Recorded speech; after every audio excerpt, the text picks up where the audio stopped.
Good morning, good afternoon, good evening, whenever you happen to into this incredible dialogue with our associate in the new Untouchables, a gentleman by the name of Marc Dann of the Dann Law Firm, former Attorney General of the great state of Ohio, and much to talk about today. We're recording this on July 8th, Tuesday, July 8th, 2025, at approximately 9 a.m. Eastern Time.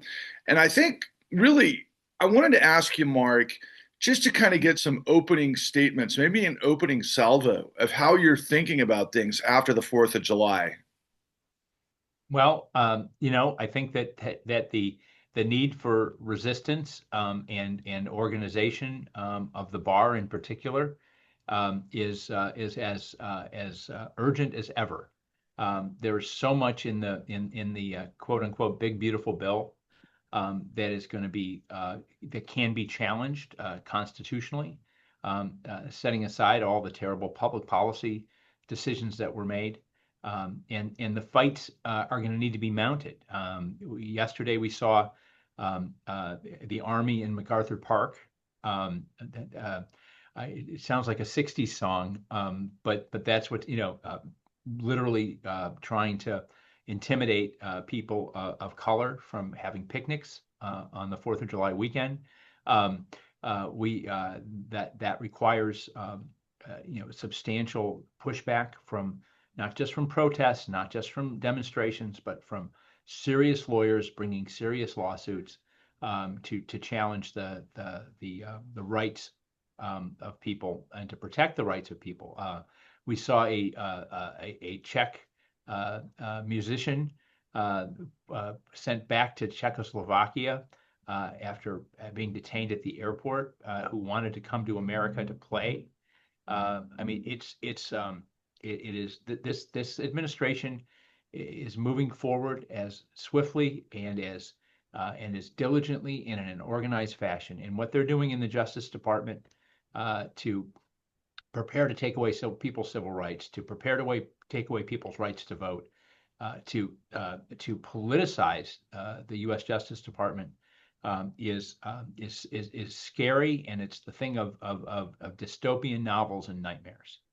Well, not to mention it's another page out of the book of Ohio. I mean, as you were rolling through that, I was reminded of Kent State, right? And, Yes. and and how that pretty much dominoed what ultimately became the entirety of I don't know, all of the manifestations of what took place in the 60s. Are you reminded of that sometimes as you're Yeah, seeing yeah. stuff? I mean, it's only a matter of time before these poorly trained young men and women who are who are away from their day jobs and away from their families and in the hot sun of Southern California or somewhere else, um, you know, mistakes a real bullet for a rubber bullet, and God forbid kills somebody. Um, it's when you're playing with the Army in a context where the Army doesn't belong, um, things are going to go wrong. They're not trained for this type of engagement, and they shouldn't be there. Yeah, I mean, I think it's a Kent State waiting to happen in so many different contexts. And what Um, do you think? And what do you think about the face masks, by the way, in ICE? yeah. In context, also, during the big beautiful bill rollout, I mean, we're seeing cuts to everything from knocking 17 million people off of healthcare, but increasing the budget of ICE as we're talking about Alcatraz or alligator Alcatraz and bear Alcatraz. I mean, it's absurd. It feels like almost like a 70s type movie, but at the same time, it's as real as anything we've ever seen. Well, the point, the cruel, when cruelty and lack of empathy is the point instead of a byproduct of a situation, that becomes very, very scary and troubling. Look, this is not an American concept.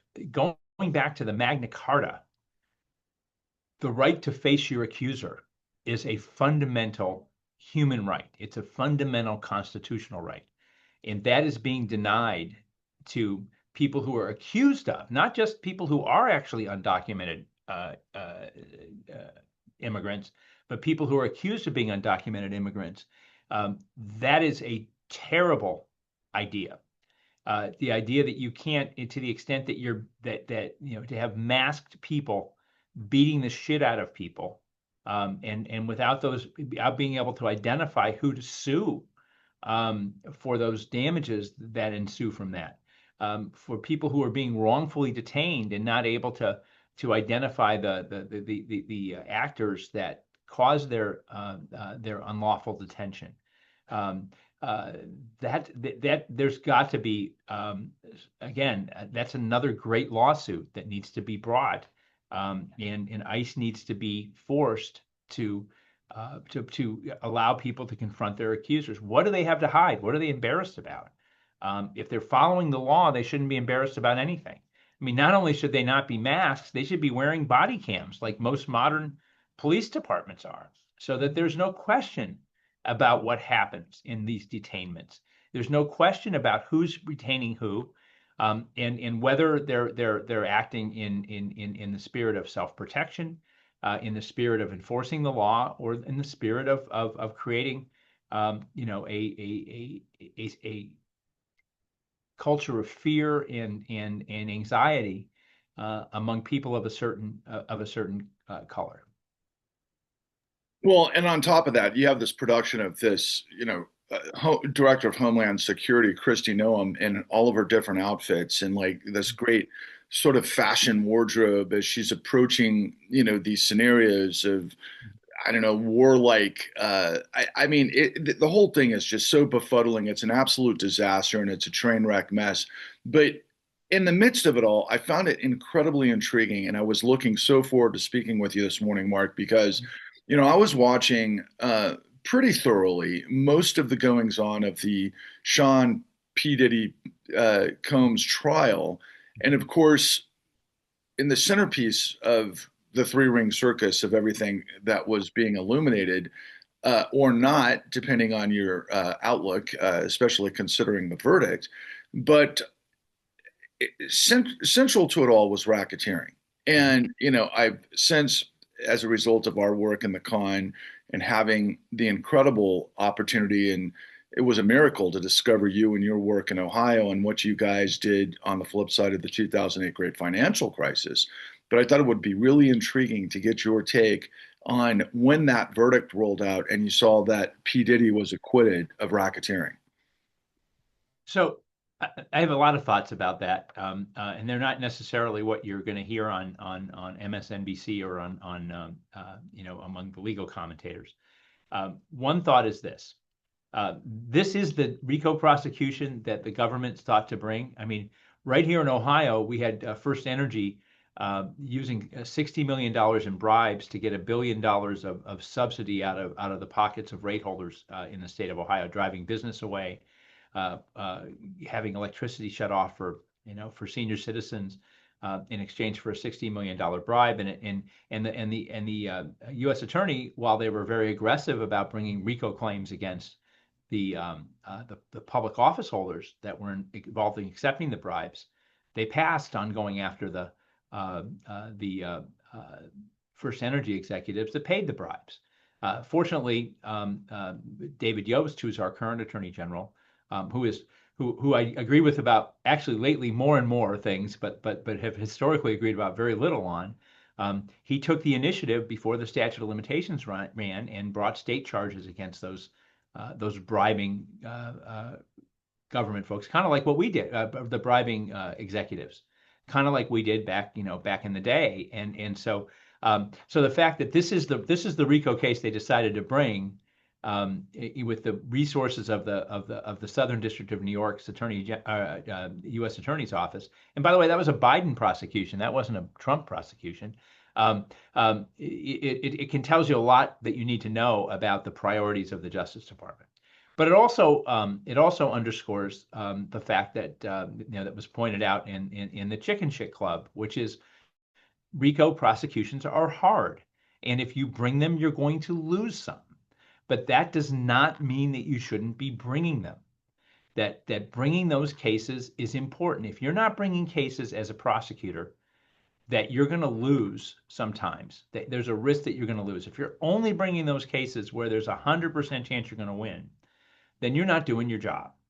And there's no greater example of that than in the world of corporate crime, in the world of political corruption. That the cases that are unbrought are as important as the cases that are brought. And the declining number of those types of prosecutions are huge. So the answer is, yeah, bringing a RICO case is hard, and I think the prosecutors in the Diddy case learned it, and especially bringing a RICO case against somebody with resources, because they're going to hire really good lawyers on the other side who are going to do their job. I mean, and which brings me to my third point about the Diddy. If his name was P. Smith instead of P. Diddy, they would have easily proven their RICO case, because P. Diddy's or P. Smith's public defender wouldn't have had the resources to defend the case in the way that he did. So it highlights our two-tiered system of justice. And this is something that is not an invention of the Trump administration.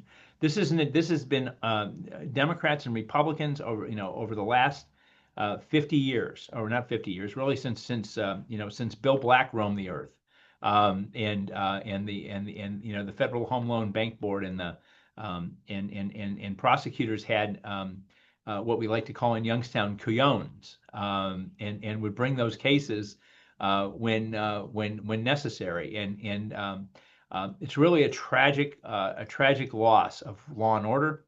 So many things, at work in that Diddy case. So many things to learn from that.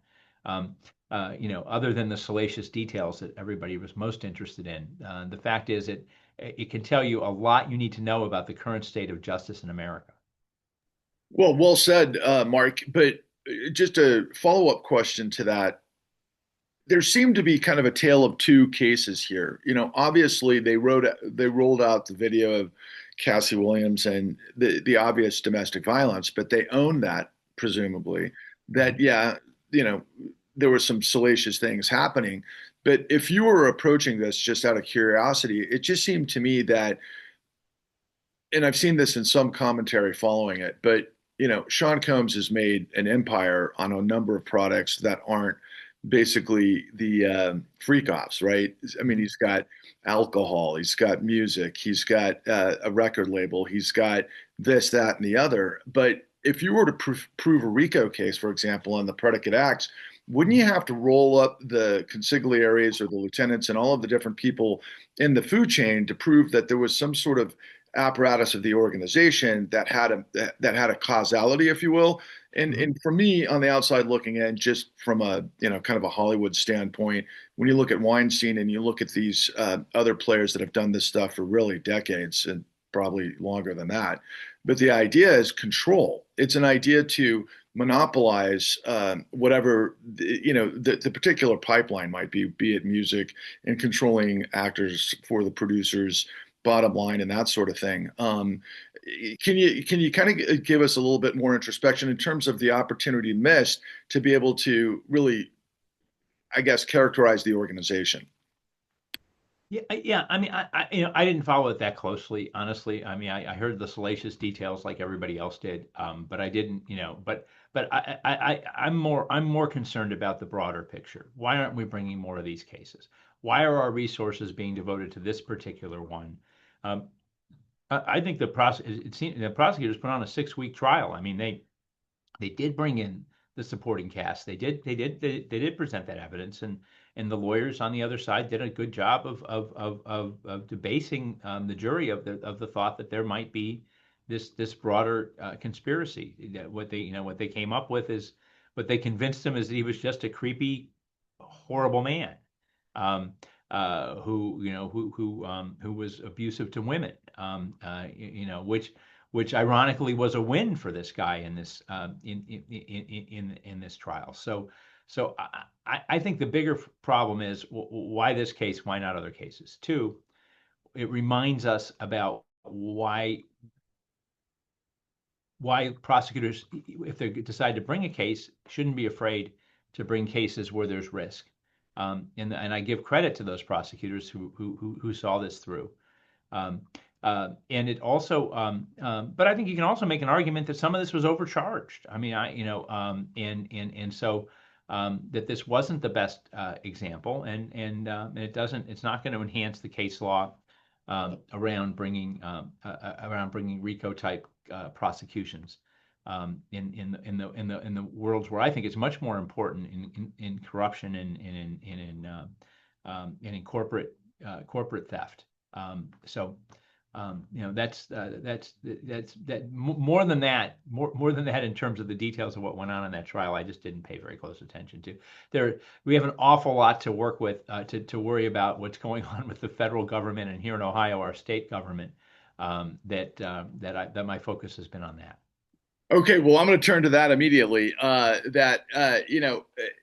Really, I'd say the thing that most people in the United States agree on, which isn't much, but I think that there is a concerted sort of agreement that it's clear billionaires have an exorbitant amount of power in our country. Mhm. And you, in the context of taking on powerful organizations and people in general, you're in the midst of an incredible case that's getting national attention at the moment as it relates to, quite frankly, a reverse. I'm trying to think of Robin Hood, basically taking from the poor and giving to the rich. There's a case that you're in the midst of regarding literally hundreds of millions of dollars, a Mhm. stadium and a billionaire owner franchise of the Cleveland Browns.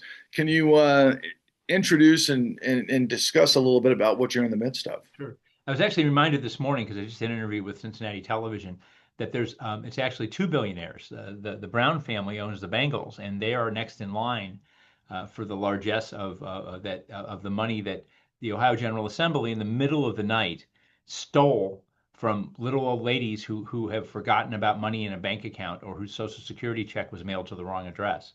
What the state legislature did as part of of the budget bill, even though this isn't at all related to the budget, which is one of the many unconstitutional things about it, is that they raided Ohio's unclaimed funds fund, which is money that's held by the state that for people for the benefit of people whose funds were lost, were insurance beneficiaries of life insurance policies that were never paid, beneficiaries of deposits on utilities when somebody moves. In my law firm, if I have client funds over a period of time, I have to send them to the state unclaimed fund, and the state holds those in trust for those individuals, and frankly doesn't do a very good job of letting them know that they're available or making it easy for people to access those funds, which is another reason why this is an unconstitutional problem. But the state, rather than taking a courageous approach well the governor proposed taxing if they want to pay off their campaign contributor Jimmy Haslam. And here's the backstory. The backstory is this. The legislature had a campaign, or the public got on the ballot a anti-gerrymandering referendum a couple of years ago, which was very popular and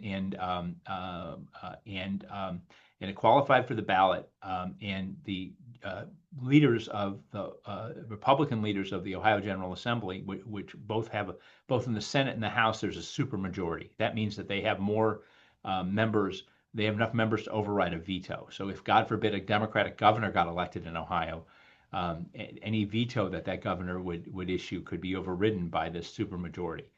To protect the supermajority and the right to gerrymander districts to make it and not just the state legislative districts, but also congressional districts in Ohio. Um, the president of the Senate and the Speaker of the House went out and raised millions of dollars. And the largest contributor to that campaign was Jimmy Haslam, the owner of the Cleveland Browns. They contributed $300,000 to that campaign, which was ultimately successful in defeating the anti-gerrymandering ballot initiative through horrible, deceptive advertising that went on. But now it came time to pay off their donor, just like they did a few years ago when First Energy made $60 million of bribes to the state officials in Ohio in exchange for a $1 billion subsidy from ratepayers. So rather than using tax dollars, rather than floating bonds, which is what the House suggested, in the Senate and then ultimately the conference committee of the General Assembly on the budget added in the middle of the night this provision to raid the fund's unclaimed funds fund to give $600 million to Jimmy Haslam. So they're paying off a campaign contributor. It's a quid pro quo in a very transparent way. I mean, we do have to give thanks to Donald Trump for making corruption transparent in America. At least now nobody has any shame about what they're doing, and they do it quite openly. And there really is you really can't argue that this was a pay for play kind of a situation.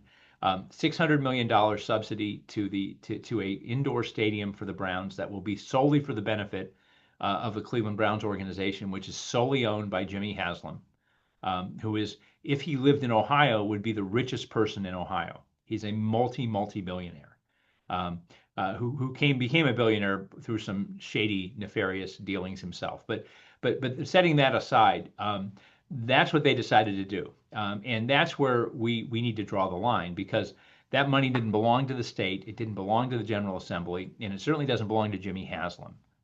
And so we brought a lawsuit challenging the constitutionality of the taking of that money without due process, in violation of the takings clause of the U.S. and Ohio constitutions, in a situation where it was passed. Ohio's constitution has a very strong single subject rule that you have to have hearings and a separate title for each piece of legislation that passed to avoid what's called log rolling, where lots of other things get added into a bill and kind of political deal making in the middle of the night, which is exactly what happened here. So this violates the single subject rule. So it's unconstitutional at least three different ways. So they plan to take people's money right now in January out of their funds, and then over time people's funds will sheet to the state in the quickest manner of any state in the country. So there are two other states where unclaimed funds eventually go to the state treasury. One is Arizona, where it's 30 years, and I can't remember the other state, but there are only two others. Here it's 10 years. It's the shortest period of time. It's a terrible public policy. The National Association of State Treasurers came in and actually sent a letter in the middle of the night opposing this middle of the night deal that they did. So they were well aware that this was unconstitutional. We actually held a news conference out in front of the State House last week before the budget was passed, and said, if you do this, we're going to sue you, and here's why. And they went ahead and passed it anyway, and the governor signed it, and so now it's law. And so we brought that challenge. So it's the arrogance of paying a campaign contributor, giving $1 billion of money that's literally lost bank accounts of little old ladies and little old men and people who don't know that the state has it, without due process of law, taking those funds without compensation. Which goes back to the Revolutionary War, when the redcoats would take over people's homes without paying them and forcing them to support them while they were fighting the American revolutionaries. I mean, this is a fundamental concept of American law. But they want to take these people's funds without compensating them, without due process of law, without giving them the opportunity to raise, without any affirmative notice to them. And it's not just people in Ohio, by the way. There's money from all over the world in Ohio's unclaimed funds. Chase Bank used to all their money in bank accounts, because they were headquartered in Columbus. Their banking division was headquartered in Columbus. All went to the Ohio unclaimed funds. Law firm or life insurance companies, when they demutualized 25 years ago, the mutual policyholders were compensated, and they couldn't all be found, and that money all went into, and there's 25-year-old funds sitting there for people, and now the heirs of people that were mutual life insurance policyholders. I mean, so there's billions of dollars, and they're going to take a 1.7 billion of it and give it to Jimmy Haslam and to the Brown family, who owns the Bengals. it's extraordinary to see how you respond to these sorts of scenarios because I guess I would like to think that that would be more normal than not, but obviously it's not because of resources and politics and maybe alignment of interest downstream and who you're working for, especially as we see more and more wealth concentrated in fewer hands.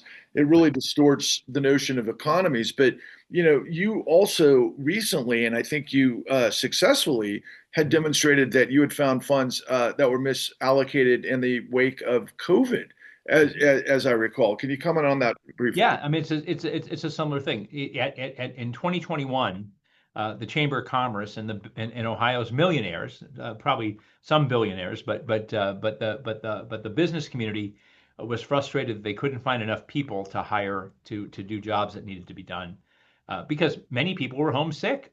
Some people had relatives that were immunocompromised, and so if their son went to work as a waiter and came home and gave them COVID, they would die.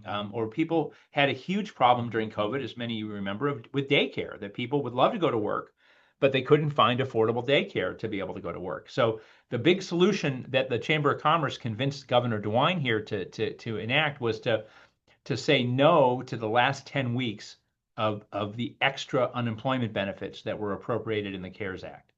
So there were 330,000 people on unemployment back in 2021. The governor sent a letter saying we don't want that money anymore for the last 10 weeks of the program. It was $300 a week. So a total of $900 million that was to go to the neediest people in the state, people who were unemployed, um, was withheld by the federal government and the state government. Unfortunately, Ohio, unfortunately for DeWine, fortunately for our clients, um, Ohio had a very strict uh, statute of for unemployment compensation in Ohio that required the elected officials to maximize the benefits for Ohioans. And it was written for exactly this reason. They didn't want people to politicize unemployment benefits. So when the Social Security Act was passed under Franklin Roosevelt, and each state had their own enactment statute before they could participate in unemployment compensation benefits, Ohio passed this law that was very clear that this is not a political thing, that if there are benefits out there, it is the job of the public officials in the state to get it for Ohioans, and they don't have the right to say no to it. And DeWine, in the face of that very clear legislative mandate, said no, and the court now has three times told him that he needs to rescind his revocation of participation in that plan. And we're also told, and we have an affidavit from from the Labor Department, that the moment he does that, they're going to draw $900 million from the Federal Reserve and send it to Ohio to be sent to those people that were on unemployment in 2021. And so we're waiting now. The Supreme Court has there's a discretionary appeal, so they can ask the Supreme Court if they want to take this case one more time. They've already had it once. They've sent it back. The Court of Appeals has now twice said that he has to follow the law. The trial court said he has to follow the law. And we just filed a motion to compel him to do it, yes, last week. And this week, this morning or yesterday, they filed a motion saying we're probably going to appeal this. And even though we've lost over and over again, we're going to win the appeal. And so we shouldn't have to go get that money now because we might have to give it back. God forbid $900 million gets pumped into the hands of working class people in Ohio. And guess what they're going to do with that to all those small businessmen that were advocating to end those benefits? They're going to spend it at Ohio businesses. They're going to pay their debts. I have lunch on a regular basis. We sue debt collectors all the time, and one of the largest debt collectors in the country is headquartered here. And Bob Weltman is his name. Weltman Weinberg is the name of the company. If you've received a letter from them, you know what I'm talking about. And he said during COVID, when people got the extra benefits, not just the unemployment benefits, but also got the $1,000 checks, that they had the highest rate of collections in the history of their firm. That people took that COVID relief money And you know what they did with it? They paid their bills. Why? Because working class Americans are good fucking people. Okay. And they couldn't live with themselves. And before they went out and did something for their family or used the money, frankly, for how it was intended to keep the economy moving, they first paid their bills. I thought that was a really, I mean, it's hard to find a heartwarming story from a debt collector. Um, but that's that's the absolute objective truth about what happened. And so this is taking that autonomy, taking that agency away from 330,000 Ohioans is an outrage, and it needs to be stopped. And we're going to do something to stop it. I don't know if I'll ever get paid on this case. We're going to make an application for fees. It's not going to be what's called a common fund where we could take a big percentage of the fund. I would love for that to happen, but that's not going to happen. But the judge has the discretion to pay us our fees, and we have about $1 million worth of time pursuing this claim over the last 5 years. And I'm proud of that. I mean, I'm proud we did it. Just like I'm proud we brought this case on the unclaimed funds because it is a lawyer's job, whether you're the government or not, to enforce the Constitution and to stand up for people. And I get to do that. And so when I ask people to say, what can I do? Who can I help? What immigrant can I represent? What nonprofit can I represent who's had their funds cut off by NIH or by the National Institute for the or National Endowment for the Arts? Um, I'm not asking you to do something that's a bad thing or a hard work. I'm asking you to do something that's going to make you smile like I'm smiling right now because that's why I went to law school. And that's why so many of my colleagues went to law school, is to be able to do those things. And you don't have to be an immigration lawyer to help an immigrant. You don't have to be a criminal lawyer to assist somebody who's been arrested illegally protesting. You don't have to be a nonprofit lawyer to understand when the U.S. government's violating a constitution, violating its constitution, or violating a contract that it has with the local theater that happens to produce shows about transsexuals. That's an honor and a privilege. That's part of what you get. That's one of the benefits of being a lawyer. So, we do that here probably more often than my wife and my partners would like us to do. But I'll tell you what, people like to work here. Nobody ever leaves, and so we must be doing something right. And I'm hoping that's going to happen with lawyers throughout the country, where they take this call to arms, and whether it's in your state and your state government's taking advantage of working class people, or they're stealing the money out of the utility deposit money from people who can barely pay their utility bills to give to billionaires. Or there's something that the federal government's doing, or they're stealing an election, which is a whole nother fight that's about to come in 2026, to have. So look, it's an honor to get to do this. That's what we get to do, and it's in the same way that I felt about the work we did taking on mortgage fraudsters back in the financial crisis. It was not a burden. It's a privilege.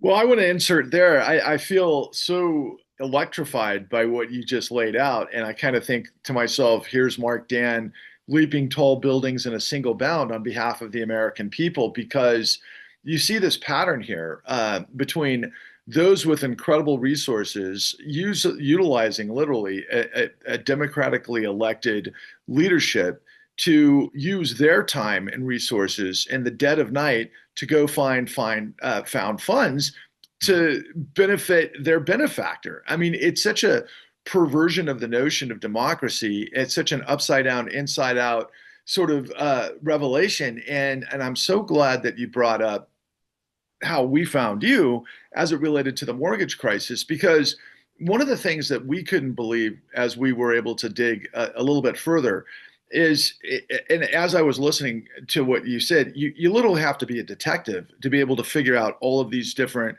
tricks of the three card Monte of the system of power. You have to be able to, get inside the machine. You have to be able to, show light where it needs to be seen to be able to set it up against the laws so that you can actually bring these cases forward. And what people need to understand, if they're being somewhat cynical or jaded because they've never heard somebody that actually is genuine before, and they're watching this going, yeah, but now come on, this has got to be some sort of setup. No, no, no, no, no. Marc Dann and his team in Summit County, Ohio, had taken upon themselves, and I'll never forget looking into this. You created almost like a dragnet, like almost like an FBI sort of styled investigation into what was a massive criminal racketeering fraud that just wasn't occurring in Summit County, Ohio, or Northeast Ohio. It was occurring nationwide. But you did what nobody in the country did. You marshaled your resources. You put some really top level talent who were very smart, who worked on behalf of, literally in this particular case, I was just dumbfounded looking at it from the sort of vantage of what the problems of race have been over the course of the last many decades, quite frankly. And you had a group of white police officers that came from different parts of your departments that literally were working to develop a case that were protecting minorities from being predated upon using this smoke and mirrors type of predatory lending apparatus that you guys were able to blow up and get the country's only RICO conviction of a very large mid-level. I'm gonna say it was about 60 to 80 million dollars, as I recall, in terms of what the total cost of this fraud was. But it undergirded what ultimately was a $4.5 trillion market that became an $800 trillion global calamity. And you proved what the Department of Justice didn't do, or the FBI didn't do. So I want to reiterate to everyone that Marc Dann is the real deal, and Well, everything. you make it, but Patrick, first of all, I'm smiling because you make it sound like this was this big sophisticated operation. We borrowed people who could do math from the county auditor's offices. That's amazing. We couldn't find cops that could do that could do the accounting, so we hired some local accountants to help us do the to do the math. And to figure out how to follow the money. I mean, this was a rubber band and gum connected investigation. But we had the power in the AG's office to convene what we call the Organized Crime Task Force, which were originally created to go after organized crime and to then marshal those resources and to create a coordinating structure and to provide some of the police officers and the prosecutors to guide the mission. But this was if I had the resources of the United States Justice Department, that would have been a 3-week project, and it would have been over with a plea very quickly.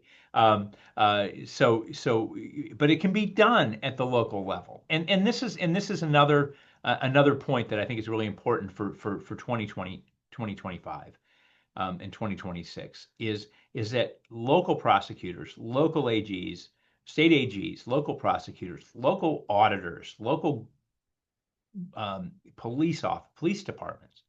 Um, the Justice Department isn't going to do this anymore.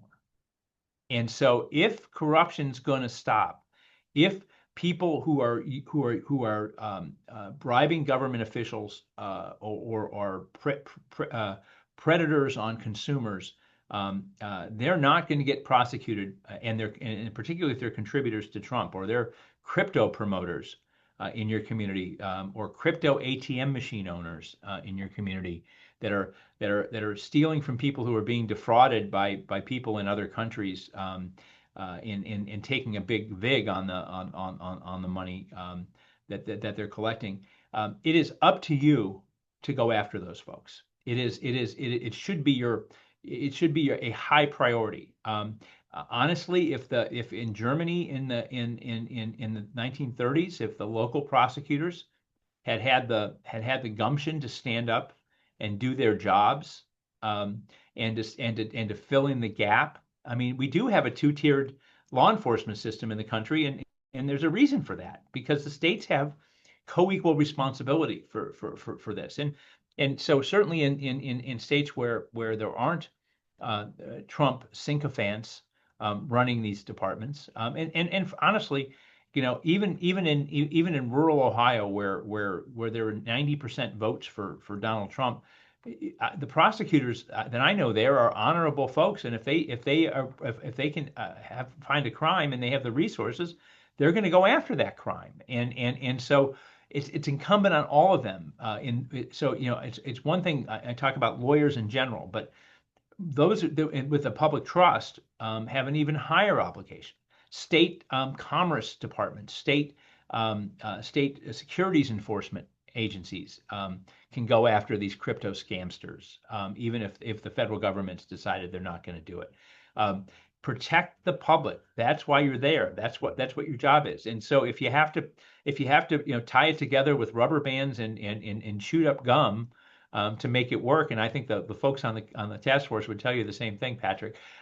Do it and bring it. And if you lose, it's okay. But at least there's a deterrent effect. If somebody wants to screw an Ohioan, somebody wants to screw an Iowan, and you're the Des Moines City prosecutor, damn it, stop. If somebody wants to kidnap Abrego Garcia from Baltimore, and you're the Baltimore prosecutor, bring a kidnapping case. If anybody else in a mask grabs somebody without any legal basis to do so, where would they be? They'd be in the Maryland State Penitentiary, right? Well, why aren't they? Those folks are not under, even though they're operating under color of state law, even though it's a tough case because they have qualified immunity, bring the damn case. Make the point. This you don't political fights and constitutional fights aren't just won in legislatures. It's not won in Congress. So we lost on the big beautiful bill. What are we going to do about it? How are we going to challenge each and every one of these terrible things? Who's going to stand up for those rural hospitals? And see if we can if we can prove that some of these Medicaid cuts are unconstitutional as well. Who's going to stand up for the people that are being cut off of Medicaid because they don't have they're not exactly following the registration requirements to prove that they're working, which is what they're banking on to cut 17 million people off of Medicaid. One at a time. Let's stand up for those guys one at a time. Let's fight for the hospitals. Let's fight. Now, who are those hospital lawyers? They can't sit on their hands. This isn't a time to take a political stand. It's a time to do your job and fight for your clients, whoever they are. Wow. I think that what I love about that point at this stage of this conversation is that yesterday, MAGA Nation is up in arms over this confounding announcement by the Department of Justice and the FBI that nothing to see here as it relates to Epstein, right? So they themselves can look into, wait a second, the Department of Justice and the Attorney General of the United States had made all sorts of qualifying promises on the campaign trail to get to the bottom of this. And all of a sudden, 4 or 5 months in, we're like, nothing to see here, folks, even though online we see, photo after photo after photo that is obviously questionable to say the least. But I only make it to make the point, not to litigate the Epstein case, but the point of resources. My goodness, Mark, if you were the Attorney General of the United States, given your background with the enormous resources of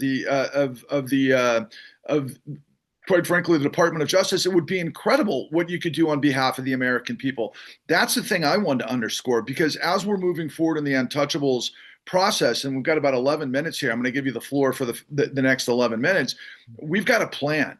And there's, in addition to some of the points that you've underscored, that throughout the country, attorneys have a responsibility and should find the fire and the passion to stand up to this incredible behavior, because at the end of the road is we're staring down the barrel of authoritarianism on the low end, fascism on the high end, and everything that goes with it. It's really those of us who believe in liberty and justice for all to lean into this. And how do you characterize how we're moving forward with the Untouchable platform? Well, yeah, I mean, so we got into the two sex cases of the week, Epstein and P. Diddy. But look, I mean, the problem is you can't believe anything that comes out of the Justice Department right now. There's no credibility left. The credibility that guys like Paul Pelletier and others over the years built up the respect and recognition in the legal community and in the world of the impeccable and incorruptible Justice Department has been decimated by a series of administrations with the penultimate corruption under the Trump administration. They wanted to expose the Epstein files right up until they saw what was in the Epstein files, and that might have implicated Donald Trump. I don't know. I saw Andy Borowitz's column yesterday that showed the picture of Trump and Epstein together and said that Justice Department reveals that this is actually Joe Biden standing next to Epstein. They're creating their own parallel reality. Um, Frustrating even for people like our director of national security, Tulsi Gabbard, who tried to give Trump an honest assessment of what went on in Iraq, and he didn't want to hear it, didn't want to know it.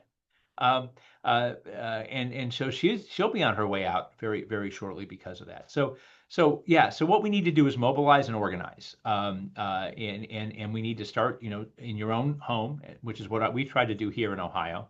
When we see unconstitutional acts, we are taking action, and we are encouraging others to take action and supporting them in doing that. And so we'd like to create a platform to support lawyers and others and other professionals, people with technology skills, people with social media skills, to mobilize them to move in the direction of first exposing the violations of the rule of law and the Constitution, and the roots of authoritarianism and despotism, and secondly to take action, whether it's on a pro bono basis, on finding a way to make sure that people get paid to do this work, but to match people with problems.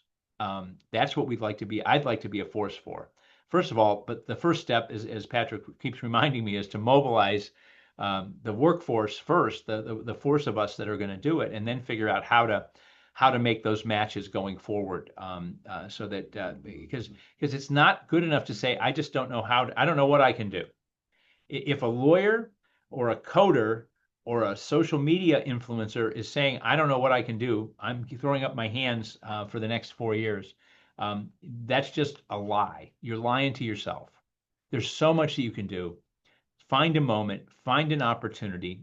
Just if everybody took one problem. I mean, we have 7,000 lawyers in Cleveland. We have, I don't know, 30,000 lawyers in the state of Ohio. We have millions of lawyers in the country.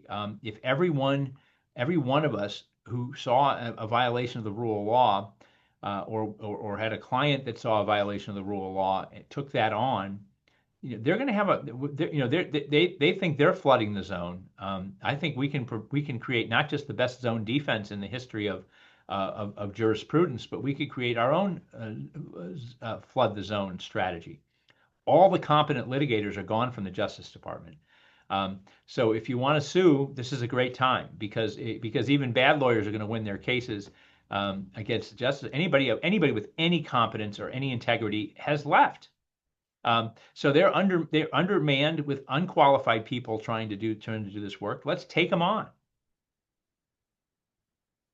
Well, that hour just flew by, and I'll say, really, if you can live your day with mission and purpose, as exemplified by what this conversation has revealed, that's a day worth lived. And I feel myself really hopeful, inspired, and I think doubling down. I mean, if there's never been a time that could be more fulfilling to be able to fight the good fight, and we can do this collectively together. And so, on that note, what I'll do is I'll finish up by just tagging a couple of things that I'd encourage the audience to look into. First and foremost, we've developed a first sort of phase one initiative of our website, which will be the newuntouchables.com. We'll be filling in more information soon. We're also going to be available on Substack to lay out platforms and ways that we're going to reverse flood the zone. We have obviously the New Untouchables on YouTube, and we have other initiatives that I think really put all of this together that I would encourage everybody to take a look at. Our series that features the work of Marc Dann that led to amazing revelations called The Con that you can find at thecon.tv. And by the way, that's free. And also, I'd encourage everyone to take a look at a platform that we put a lot of the stuff together called The Clean New Deal at thecleannewdeal.org. And so, on that note, Marc, I wish you good fortune today and everything that comes next. And I look forward to the next conversation. Thank you for your time. Thank you. All the best. Take care.